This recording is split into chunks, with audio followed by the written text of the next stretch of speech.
Армысыздар, қымбатты телекөрермендер, эфирде Бағыт, студияда Жазира Есепқанқызы. Бағыт бағдарламасының қонағымен таныс болыңыздар. Қарағанды университеті тарих факультетінің PhD докторы Нұртас Бірлікұлы Смағұлов. Студиямызға қош келдіңіз. Енді Бағыт бағдарламасының бүгінгі тақырыбын Қарағанды облысында әділетті Қазақстанды құру деп алып отырмыз. Жалпы осы Қарағанды облысында соңғы жылдары қандай әділетті Қазақстанның үлгісін көре алдық?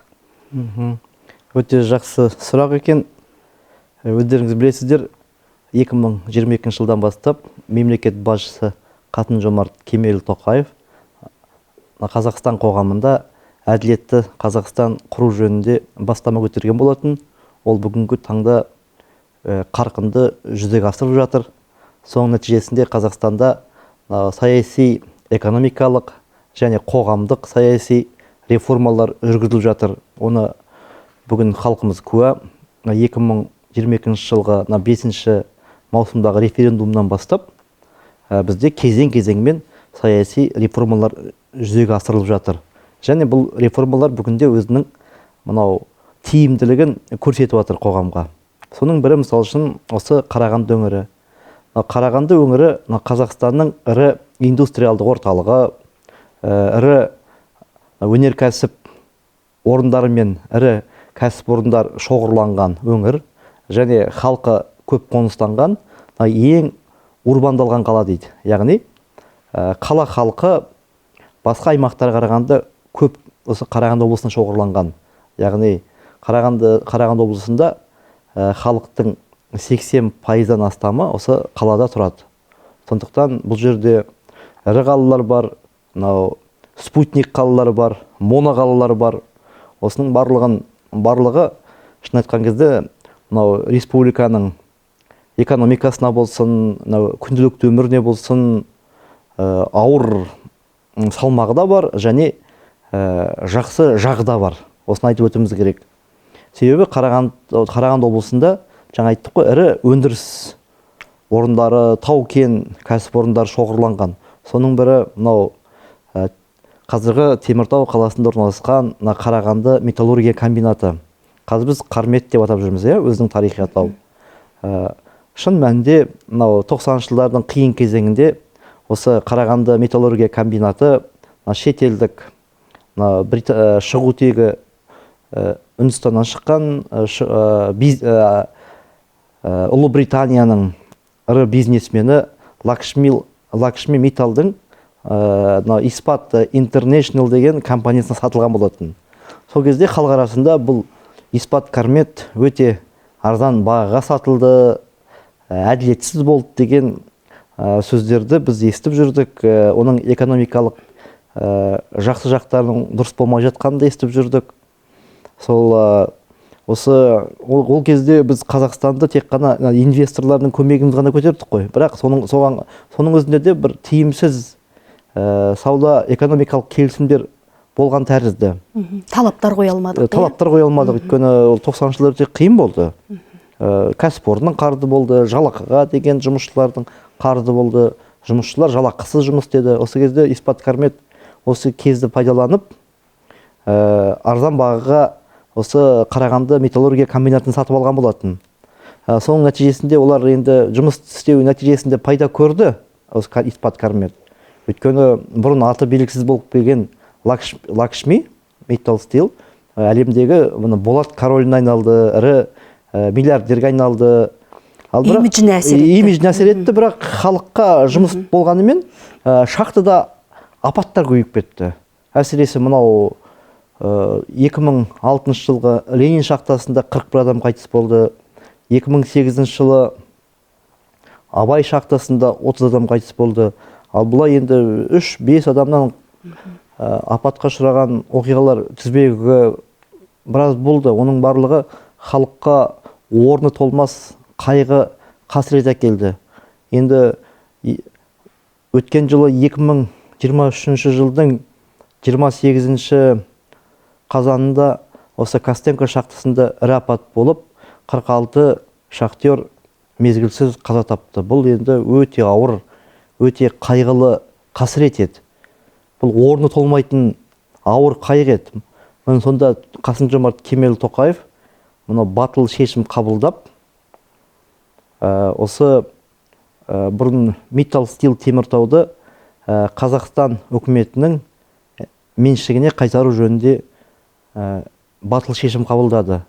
Және Қасым-Жомарт Кемел Тоқаев осы Металл Стил кәсіпорны бұл ең нашар инвестор болғанында атап өтті. Өйткені басты құндылық адамның және өмірі ғой. Біздің конституциямыз жазылып тұр. Ең басты құндылығымыз, қымбат қазынамыз адам және оның бостандығы деп. Бұл жерде адам шығыны өте көп болды. Міне сондықтан жедел арада үкімет шешім қабылдап, осы Испаткарметті Қазақстан меншігіне қайтарды. Қазақстан инвестициялық қорына қайтарды. Және оның бұрынғы тарихи атауын қайтарып берді. Қарағанды металлургия комбинаты, қысқаша Қармет. Бұл да бір елімізде осы Қарағанды облысында болып жатқан әділеттілік принципі деп айтуға болады. Енді барлық Қазақстанның көңілі осы Қарағанды металлургия комбинатында болады.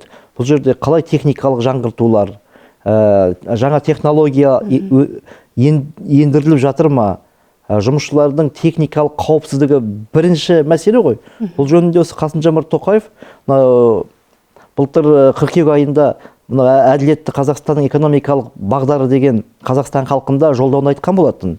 Яғни өндірістік қауіпсіздік, адамдардың өмірін сақтау, бұл біздің басты қағидамыз деп. Сондықтан біз адамның өмірін, жұмысшылардың денсаулығын сақтау, бұл үкіметтің де ел конституциясында бірінші бағдар болу керек. Міне осы бізде жүзеге асырылып жатыр. Оның үстіне шахтерлардың, сіз де білесіз, 63 жасқа дейін олар жұмыс жасайды. Анау жер астында 1000 метр төменде қара жұмыста ол 63 жасқа дейін жұмыс істеу, шын айтқан кезде бұл ақылға сыйымсыз, бұл қиянат. Оның үстіне қанша зияны бар. Зияны бар. Өзіңіз ойлаңыз, 60-тан асқан кейін адам өзі қартаяды. Денсаулығы бұрынғыдай болмайды. Сондай адамдарды енді 60-тан асқанша шахтың астында ұстау, бұл шын мәнінде мүлдем адамгершілікке де ешқандай мына заманның өмір сүру қағидасына да сәйкес емес. Сондықтан болашақта мүмкін 55 жастан асқан кеншілерге қаралып жатыр, парламентте. Оларға зейнетке шығуға, төлемақы төлеуге мәселелер қаралып жатыр. Сондықтан әділетті Қазақстанның мынау Қазақстанда жүзеге асырылып жатқанын, оның ішінде осы Қарағанды облысында өзіміздің кіші отанымызда жүзеге асып жатқанын бәріміздің назарымызда. Оның үстіне сіз бәріміз білеміз, биыл Қарағанды қаласының 90 жылдығы болып жатыр. Осының аясында болашақта осы шахтерлардың, кеншілердің зейнет жасы төмендеп жатса, бұл да біздің қаламыздың аталып жатқан екі шаралардың бірінде қабысып, ұштасып кетер ме деген арман тілегіміз бар. Соған жеткізсін. Себебі жаңа президент өзі де мынау адамның денсаулығының сақталуы, өндірістік апаттардың көбейіп кеткеніне қатты алаңдаушылығын білдіріп жатыр. Сондықтан мен осы әділетті Қазақстанның осы Қарағанды облысында жүзеге асырылып жатыр деп толық есептеймін. Енді қазіргі қожайыны туралы не айтуға болады? Біз одан нені талап етіп, нені күтуіміз керек? Қазір енді үкіметтің шешімімен Андрей Лаврентьев деген азамат осы Қарағанды металлургия комбинатының, Қарметтің жаңа инвесторы болып жатыр. Енді құрылтайшы дейміз, енді ірі қаржы салып инвестор болып жатыр. Және тәжірибелі басшысы Вадим Борисович Басин деген азамат сол президенттің тікелей тапсырмасымен сол қазіргі Қарағанды металлургия комбинатының, Қарметтің атқарушы директоры болды. Яғни ол жұмысшылардың жағдайын біледі. Өңірдің, аймақтың экологиясында, экономикасында, әлеуметтік жағдайында, саяси хал ахуалында біледі. Жұмысшылардың жағдайын түсінеді. Қандай да бір саяси ықпалмен тағайындалған жоқ? Жоқ. Ол таза, бұл жаңағы мүмкін адал азамат деп айтып отырмыз ғой. Мүмкін сол принцип бойынша тағайындалуы мүмкін. Бұл жерде жұмысшылардың, халықтың әлеуметтік жағдайын жақсарту, шын мәнінде жақсарту үшін тағайындалып жатқан тұлға деп мен ойлаймын. Біз бұдан бірінші еңбек адамдарының қауіпсіздігін талап етеміз. Еңбек қауіпсіздігін, адамдардың өмірі, мынау өндірістік апаттардың болмауын және мынау металлургия комбинатынан біз оның құрал жабдықтары бар ғой, технологиясы бар, станоктары бар, осылардың жаңартылуын талапта өзі солай болды ғой, әлемдік стандартқа сай, талапқа сай болуындығын қамтамасыз етуін талап етеміз. Енді әрине бұл жерде еңбек өнімділігін арттыру және жұмысшылардың жалақысының нарықтық экономиканың дамуына сәйкес болуы. Енді жалақында бір белгілі деңгейде көтеріп отыру керек. Экономика дамиды ғой. Сонда жұмысшылардың жалақысы әділеттілік принципімен бөлінгендігін, олардың еңбекке деген сұранысын арттыру және әлемдегі ірі технологиялық жетістіктерді осы Қарағанды металлургия комбинатына енгізу. Енді әртүрлі жағдайлар болады ғой. Енді мысалы үшін енді бізде де оқытушы болғанымен осы өңірдің азаматы болғандықтан біз енді шахтерлармен әңгімелесіп сұраймыз. Ол метан қалай жарылады, желдеткіштер қалай жұмыс істейді деп оның бәрін сұраймыз. Сонда әрине бұған дейінгі шахтерлардан біз өндіріс орындарындағы шахтадағы құрал жабдықтардың ескі екендігін және мынау датчик дейді ғой, жалпы өзі метан газының шамадан тыс болуын бақылайтын құрал жабдықтардың оның да ескі екендігін еститінбіз. Тіпті тарихшы болғандықтан бір нәрселерді біз қазбалап сұрап жүреміз. Мынау осы Костенко шахтасында осыдан мен 15 жыл бұрын лифтілердің 1947 жылғы лифтілер екенін де естіп біліп жүретінмін. Міне көрдіңіз бе? Сонда біз бұрынғы өткен инвестордан, Лакшмидан біз нені талап етіп едік? Біз мынау өндірістік технологияны жаңғырту жөніндегі, адам өмірінің қауіпсіздігі жөнінде мәселелерді талап еткенбіз, бірақ ол талапқа сай болмады. Немқұрайлықтан бас тарттық. Және біз жақсы білеміз, өзі Теміртаудың экологиясы өте нашар. Сол бұрынғы ArcelorMittal'дың қожайындары қаланы мына күлмен, түтінмен көміп тастады. Оны айтуымыз керек, мысалы үшін. Сонда жаңағы тіпті осы мен әртүрлі өңірлерде болам. Мысалы үшін өзім 2019 жыл Қостанайға барған кезде арнайы айтады, іс-сапармен барған кезде біз балаларды Қарағанды облысына шақырғанбыз. Сонда маған айтқан, сіздерде қалаларыңыз кір ғой, сіздерде жауатын қарларыңызға дейін қап-қар болып түседі деп маған Қостанайдың мектептің балалары сондай оқиғаларды көп айтқан кезде келіп көргеннен кейін мен кәдімгідей өзімше осы өңірім үшін қызарақтап ұялғам. Енді оған жоқ деп айта алмайсыз. Сонда көрдіңіз бе, экологияның бізде қаншалықты нашар болғандығын, жаңа өндірістің... Яғни қазіргі инвесторға қойылатын тағы бір талап осы экологияны сақтау. Және ауаға көмір қышқыл газының жаңағы көп шықпауын қамтамасыз ету керек. Біз ауамен демалу керек қой. Содан кейін Теміртауды айналдырып, мүмкін орман өсіру керек шығар. Теміртауға айналасына жаңа жасыл желекпен біз көмкеруіміз керек, соны жұмыс істеуіміз керек. Бұл нақты ұсыныс па, үкіметке жолдану керек. Өйткені бұл жерде тағы да біз, өзіңіз ойлаңыз, жас балалардың дүниеге келетін, сәбилердің демалатын таза ауамен қамтамасыз етуіміз керек. Осы мәселені біз жеделдік қолға алу керек. Біз Сарыарқаны жасыл желекке айналдыру керек. Осы бұрын мына жерде осы Қарағандының шетінде Пришахтинскіде болды ғой орман алқаптар. Міне соны Теміртауда маңайында көбейтуіміз керек. Мен бұрын соңда енді талай адаммен әңгімелесіп жүреміз. Осы экологиялық мәселеге келгенде осыны мен бір адамның аузынан естімеген екем. Енді бір нақты ұсыныс деп, осы көтерілетін мәселе екен біздің өңірде. Енді келесі сұраққа көшсек, жалпы мемлекет басшысы әділетті Қазақстанды құру бұл министрлер мен әкімдердің ғана міндеті емес дейді. Бүгінде біздің халықтың саяси белсенділігі туралы не айтуға болады?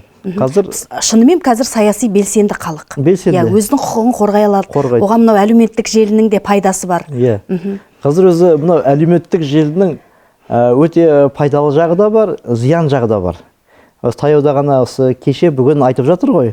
Осы әлеуметтік желілер арқылы президент мынау оқушы балалардың телефон ұстауына шектеу қоятын заң қабылданды деп жатыр. Яғни бұның жаңағы әлеуметтік желінің енді пайдасы да бар, және зиян тұстары да бар.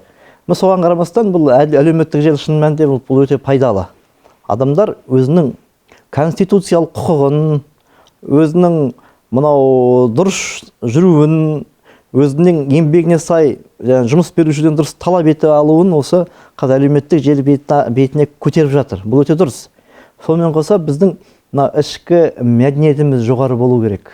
Біздің өзіміздің интеллектуалдық қабілетіміз, тіпті жүріс-тұрысымыз, сөйлеген сөзіміз, барлығы биік мәдениетке негізделу керек. Салыстырмалды сараптап барып талап ете алу керек. Иә, талап ете алу керек.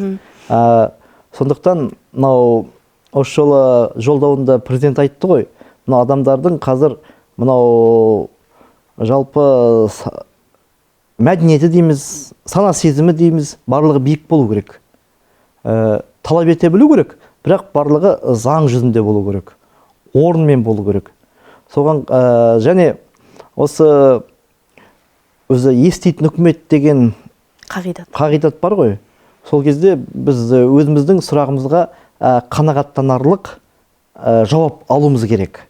Өйткені адам үкіметке, билік орындарына неге шағымданады? Өйткені қажеттілік үшін. Жаңағы ол адам үшін ол өте маңызды, тіпті соңғы шешім болуы мүмкін. Сондықтан бұл өте нәзік нәрсе. Сондықтан жаңағы біз талап еткен кезде жаңағы заңға сәйкес болу керек деген досы. Сондықтан өзгерісті біз өзімізден бастауымыз керек. Әрине, жаңа әділетті Қазақстан реформасын жүзеге асыру барысында біз азаматтардың сана сезімінің жоғары болуын және олардың өзіне керекті дүниелер талап етуін айтып жатырмыз. Соған байланысты адамдардың да жаңағы мәдениеті, деңгейі жоғары болу керек. Сондықтан ол ысырапшылдық болады кейде қоғамды, біліп жатасыз ғой. Біз енді қазақстандықтар енді кейде той-домалаққа әуес болып келеді. Сол кезде ысырапшылдыққа жол бермеу керек.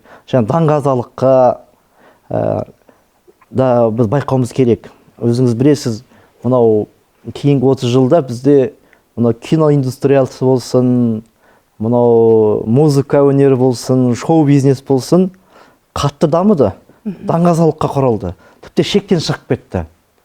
Біз кейін кезде қоғам белсенділер тарапынан осы Қазақстанның бүкіл кинолары комедияға құрылған ба, неге бұл жыртың арзан күлкі, сылдыр сөз көбейіп барады деген сияқты наразылық білініп жатыр. Бұл да керек. Өйткені яғни қоғамның қалауына сай өндіріс өнімдер біліміз керек. Өйткені біздің 70-80 жылдардағы біздің әкелеріміз, аталарымыз, апаларымыздың сөйлеу мәдениеті, олардың жүріс-тұрысы, адамгершілігі, ізеттілігі өте биік болды ғой. Сонда олар эфир тәрбиелеген. Эфир қоғамда дұрыс мәдениетті сөйлеу мәдениеті, сұхбаттар болып жатты. Соның барлығы Қазақстан қоғамын әсер етті.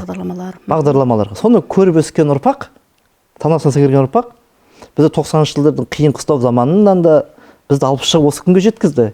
Енді қазір біздің ұрпақ сондай комедиялық арзан дүниелерді көріп өскен, жеңіл желпі дүниеге қарап өскен ұрпақ ертең олар ата-ана болады, оқытушы болады, немесе ірі инженер болады, технократ болады. Сол кезде оның тәрбиесі қайда қалады? Осы мәселеде бұның бәрі қоғамда бір-бір нәзік дүние. Сондықтан бұл жерде президент мүмкін осыны да мегзеген болу керек. Осы тұста бір президенттің сөзін келтіре кетсем, сіздің айтып отырған уәжіңізге келтіріп, халқымыздың дүниетанымы және өмірлік ұстанымдары өзгеру керек дейді. Яғни бұл бүгінгі таңдағы біздің сол мінез құлқымызға қарата айтылған. Яғни сана жаңғыру керек дейді. Енді бұл орайда біз қандай алғышарттар, тоқтамдарға баруымыз керек? Бұл жерде біз енді тәрбие мәселесіне қатты көңіл бөлуіміз керек. Мысалы той-томалақты айттық, бұл бір мынау несиелік тығырықтарға әкеп тірейтін, халықтың әлеуметтік жағдайына кері әсер ететін бір алғышарттар десек болады. Болады, Бір бәсеке болып кетті. Иә. Бұрындары мысалы тек қана үлкендеріміз айтып жатады, бұрын беташар ғана келін түскенде той болатын. Қазір оның сырға салуы да той болып кетті, үлкен ұзату деген үлкен той болып кетті. Бұлар жаңадан қосылған. Сонымен қатар баланың жаңағы мынау 40-нан шыққаннан бастап деген сияқтының бәрі үлкен той сияқты өтпейтін. Мысалы сүндет бір-ақ рет бір сүндет той жасаса болар еді деген сияқты. Оның мысалы 10 жасқа толуында тойланып жатады кейде дегендей. Бизнес деген болады. Бизнесмен адамдар өте ақылды болады. Олар қарап жүреді. Олар жаңағы бізде байқасаңыз даңғарадай сәулетті тойханалар өте көп. Көбейіп жатыр. Салынып жатыр. Адамның фантазиясына шек болмайды екен. Өте тойханалар салынып жатыр. Енді олар тойхананы салған адамдар табыстау керек қой. Салған қаржысын қайтару керек. Сондықтан бізде той индустриясы қаттамып кетті. Және ол бәсеке болып кетті. Кәдімгі той бизнес бар. Той бизнесі бар. Той индустриясы да бар деп айтуға болады. Соның жаңағы бұлай кейде енді тойларға осы қоғамның мүшесі болғандықтан тойларға жиі барамын енді, онсыз тағы болмайды. Сол кезде байқағаным, жап-жас мектеп оқушылары, 9 сыныптың оқушылары мектепте сабағын қойып, мен даяшы болып жүрген көріп жүрем. Енді тарихшылардың бір ерекшелігі болады. Тарихшылар, мүмкін енді филолог достарымыз ренжіп қоймас, енді техник физиктер ренжімес. Біз адамның қимылынан баланың жас екендігін, мектеп оқитындығын сезіп қойып, мен сұраймын, неше оқисың деп сұраймын. Әде 7 оқисың ба деймін, жоқ 9 оқимын аға дейді. Сонда жаңағы енді қолайғанда тойларға даяшы болып мүмкін ақша табу мектеп балаларында көптеп тартылып жатыр. Бұл өте дұрыс емес. Еңбекке үйренгеніміз дұрыс. Бірақ тойда әр түрлі дүние болады. Дұрыс айтасыз. Ішімдік болады, оны құяды. 9 оқитын бала ішімдік құйып жүреді. Мен соны көремін. Тұлғалық қасиетіне әсер етеді адамның. Өйткені біз өзі адал азамат деп жатырмыз ғой. Былтыр мемлекет басшысы Түркістанда құрылтайда адал азамат принципін көтерді.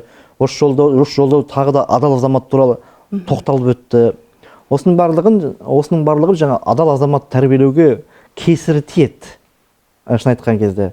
Тұлғаның қалыптасу процесіне біз қиянат жасаймыз.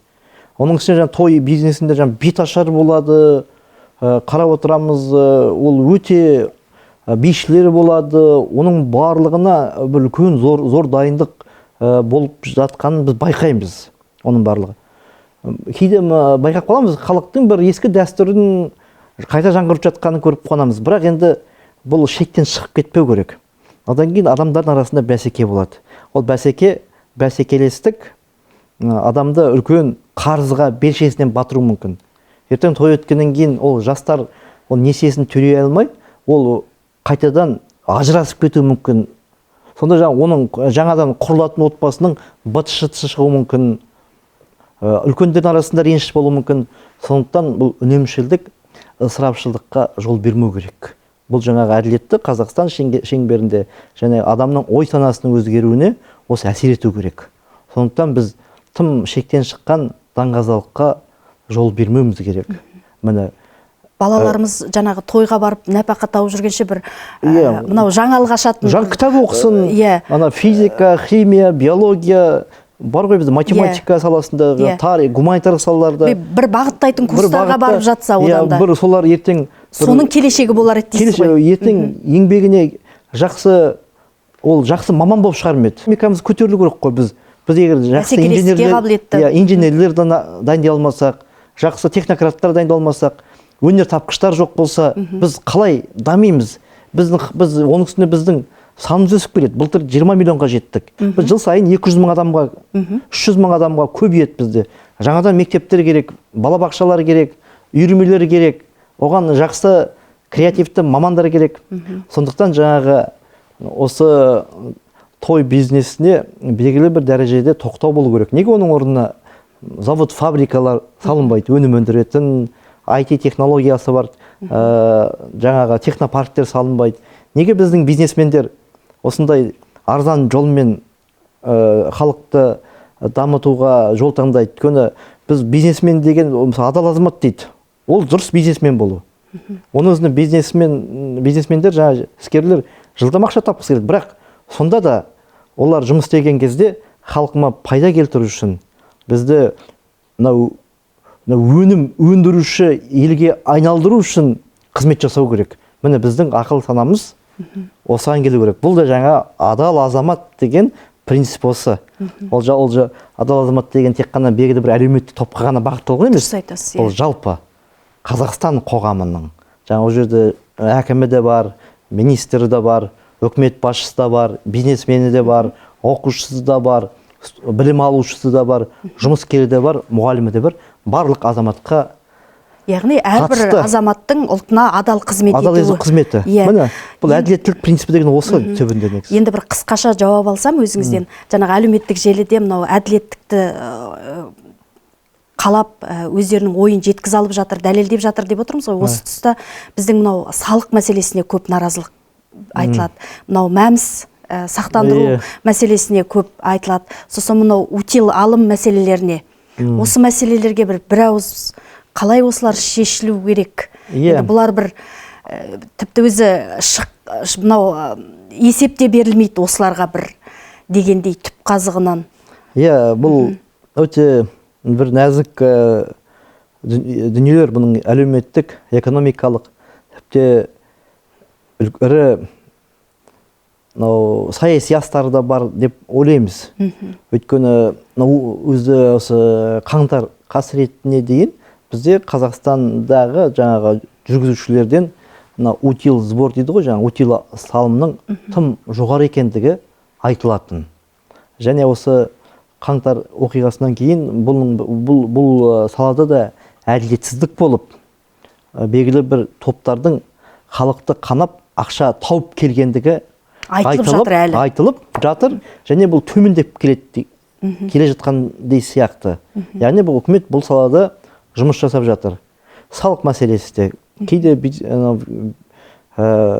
салық мәселесінің тым жоғары екендігі де айтылып болады. Мүмкін жаңағы той бизнеске аудару керек шығар осы салық мәселелерін. Бұл жерде тағы да байқау керек. Мүмкін бұл жер енді өте қиындау. Бұған енді жауап беру қиын. Маман болмаса расымен де. Ал енді мынау қазір мәмс дейді, медициналық міндетті сақтандыру жүйесінде де халықтың белгілі бір дәрежеде өз басымыздан алайықшы, өзіңіз қаншалықты барасыз, қаншалықты қызмет ала алып жатасыз, қол жетімді. Біз жоғары оқу орны болғандықтан, бізге ай сайын аударылғандықтан, біз онан зиян шекпейміз. Бізге енді ол бізге тұрақты, өйткені жалақымыз бар. Ал енді миллиондаған адам ауылда тұрады. Өзін өзі қамтып отыр дегені несі бар. Ескі Қазақстан деп айтуға болмас. Енді қаңтар қасіретіне дейін бізде 3 миллиондай адамды өзін өзі қамтамасыз етушілер деп айтып келді. Өзін өзі жұмыспен қамтамасыз етушілер.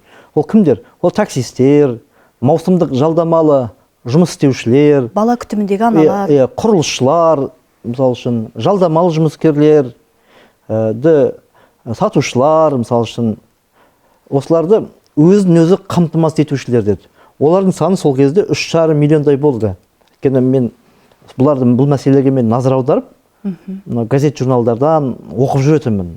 Бұл өзін өзі қамтамасыз етулер деген. Бұл былай қарасаңыз үлкен цифр ғой? Үлкен цифр. Сонда бұлар бюджеттік салада қызмет жасамайтындар. Яғни тұрақты жұмысы жоқ. Өйткені мысалы үшін құрылысшы, мысалы үшін біздің Арқаның қысын білесіз. Алтай қыс.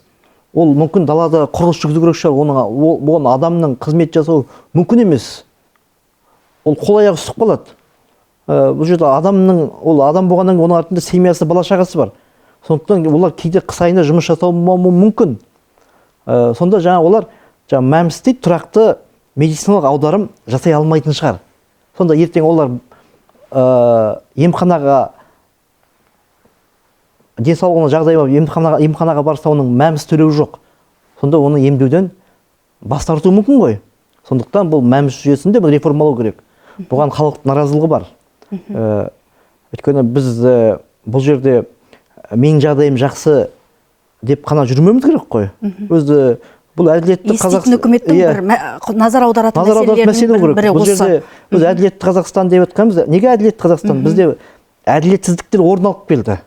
Президенттің өзі айтты, бізге қағаз жүзінде дамып кеткен Қазақстан керек емес деді. Қағаз жүзінде емес. Бізге шын мәнінде біздің міндетіміз азаматтардың әл-ауқатын шын мәнінде арттыру. осы жағын алған кезде мына мәмсте көптеген кемшіліктер бар деп ойлаймын. Өйткені жаңа өзін өзі қамтамасыз етіп жүргендер, олар ай сайын төлемақы аудара алмайды. Ертең олар медициналық емсіз шараларға өтініп сұраған кезде оларға тиісті дәрежеде көмек көрсетілмеуі мүмкін. Сондықтан жаңа еститін үкімет деп жатырмыз ғой. Осы мәмс жүйесін реформалауға, мүмкін оны мынау халыққа қолжетімді қылуға және оларды есеп беріп отыру керек. Мүмкін ол жүйе пайдалы шығар, білмейміз. Мүмкін олар қымбат аппараттар, қымбат керек жарақтар сатып алып жатқан шығар. Халыққа пайда тигізіп жатқан шығар. Бірақ бұл ақпараттар бізге қолжетімді болу керек. Сонда халықтың күдігі сейіледі. Енді осының бәрі мынау соңғы жылда айтылып жүрген мәңгілік ел аясында жүріп жатқан реформалар ғой біздің мемлекеттің. Осы тақырыпта өзіңіз жақында мынау докторлығыңызды қорғап келдіңіз. Біздің бірінші Қарағанды телеарнасының атынан, өзімнің атымнан осы мәртебеңізбен өзіңізді құттықтаймыз. Біздің студиямыздың тұрақты спикері болып, осындай бағдарламамызда шақыра берейік, сізді көре берейік, мынау тұшымды пікіріңізбен халықпен бөлісе берейік. Қымбатты телекөрермендер, бағыт бағдарламасының кезекті саны осымен тәмам. Бағытымыз әрдайым айқын болсын, аман, сау болыңыздар.